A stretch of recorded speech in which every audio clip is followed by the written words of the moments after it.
সিলেট এবারও আমরা প্রত্যাশা ফুরাইতে ব্যর্থ দল নির্বাচনের ক্ষেত্রে, অন্তত পক্ষে পারফরমেন্স দিকে তা করবো আমরা জানি না।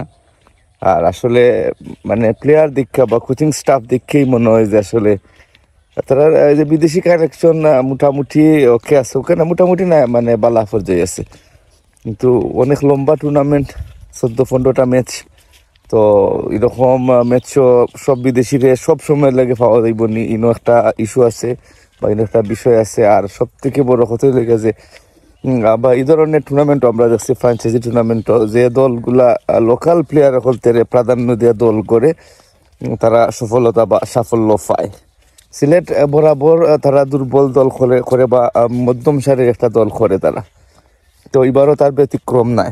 তো যদি লাখ ফেভার করে আর সবে ক্লিক করতে পারে তাইলে হয়তো আমরা একটা ভালো ফলাফল দেখতাম পারি। কারণ তুলনামূলক যদি আমরা করি তাহলে রংপুর বা ঢাকা বা চট্টগ্রাম তারার তুলনায় আমরা খুবই দুর্বল একটা দল গঠন করছি। ধন্যবাদ সবাই।